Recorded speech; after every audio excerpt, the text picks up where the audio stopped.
करीब 73 साल पहले इन्हीं दिनों में दिल्ली के संसद भवन में यूनिफॉर्म सिविल कोड यूसीसी को लेकर विमर्श किया जा रहा था। इस मुद्दे के केंद्र में था कि यूसीसी को संविधान में शामिल किया जाए या नहीं। ये 23 नवंबर 1948 का दिन था, लेकिन अंततः इस पर कोई नतीजा सामने नहीं आ सका। इस बात को आज 73 साल गुजर गए, इसे लेकर कुछ नहीं हो सका। आज जब प्रधानमंत्री नरेंद्र मोदी की सरकार है, तो देश के तकरीबन हर शहर में चाय के ठेलों से लेकर कॉफी हाउस तक ये चर्चा रहती है कि सरकार यूसीसी लागू करेगी, क्योंकि एक देश एक कानून का विचार आज आमतौर पर हर आदमी के जेहन में है। नागरिकों को उम्मीद इसलिए भी है कि मोदी सरकार अपने अतीत में किए गए सख्त फैसलों के लिए जानी जाती है। आइए जानते हैं आखिर क्या है यूसीसी यानी यूनिफॉर्म सिविल कोड।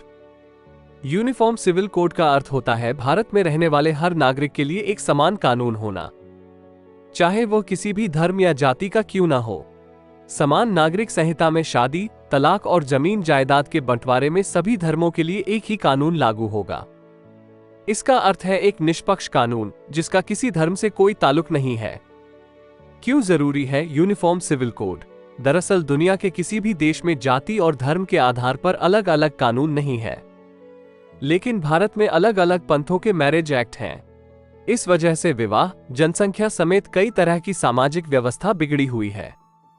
इसीलिए देश के कानून में एक ऐसे यूनिफॉर्म तरीके की जरूरत है जो सभी धर्म, जाति, वर्ग और संप्रदाय को एक ही सिस्टम में लेकर आए।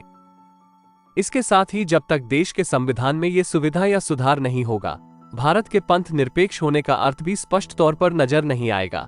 इसके साथ ही अलग अलग धर्मों के अलग कानून से न्यायपालिका पर बोझ पड़ता है।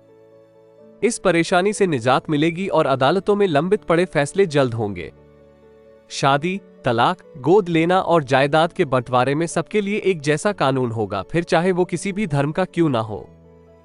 वर्तमान में हर धर्म के लोग इन मामलों का निपटारा अपने पर्सनल लॉ यानी निजी कानूनों के तहत करते हैं। यूनिफॉर्म सिविल कोड लागू होने से महिलाओं की स्थिति सुधरेगी। कुछ धर्मों के पर्सनल लॉ में महिलाओं के अधिकार सीमित हैं।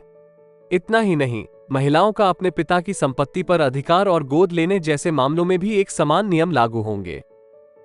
क्यों हो रहा विरोध? यूनिफॉर्म सिविल कोड का विरोध करने वालों का मत है कि यह सभी धर्मों पर हिंदू कानून थोपने जैसा है, जबकि इसका उद्देश्य साफ तौर पर सभी को समान नजर से देखना और न्याय करना है। कई मुस्लिम धर्म गुरुओं और विशेषज्ञ यूनिफॉर्म सिविल कोड को लागू करने के पक्ष में नहीं है।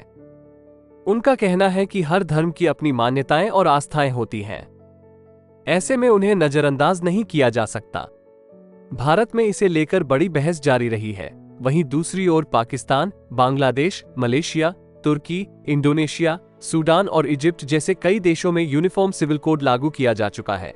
साल 1985 के शाहबानो प्रकरण, 1995 का सरला मुदगल केस, सन 2003 का जॉन बलवत्तम केस तथा शायरा बानो केस 2017 आदि मामलों को देखा जाए तो भारत में यूनिफॉर्म सिविल कोड जरूर लगाया जाना चाहिए, ताकि प्रत्येक व्यक्ति को अपना न्याय मिल सके।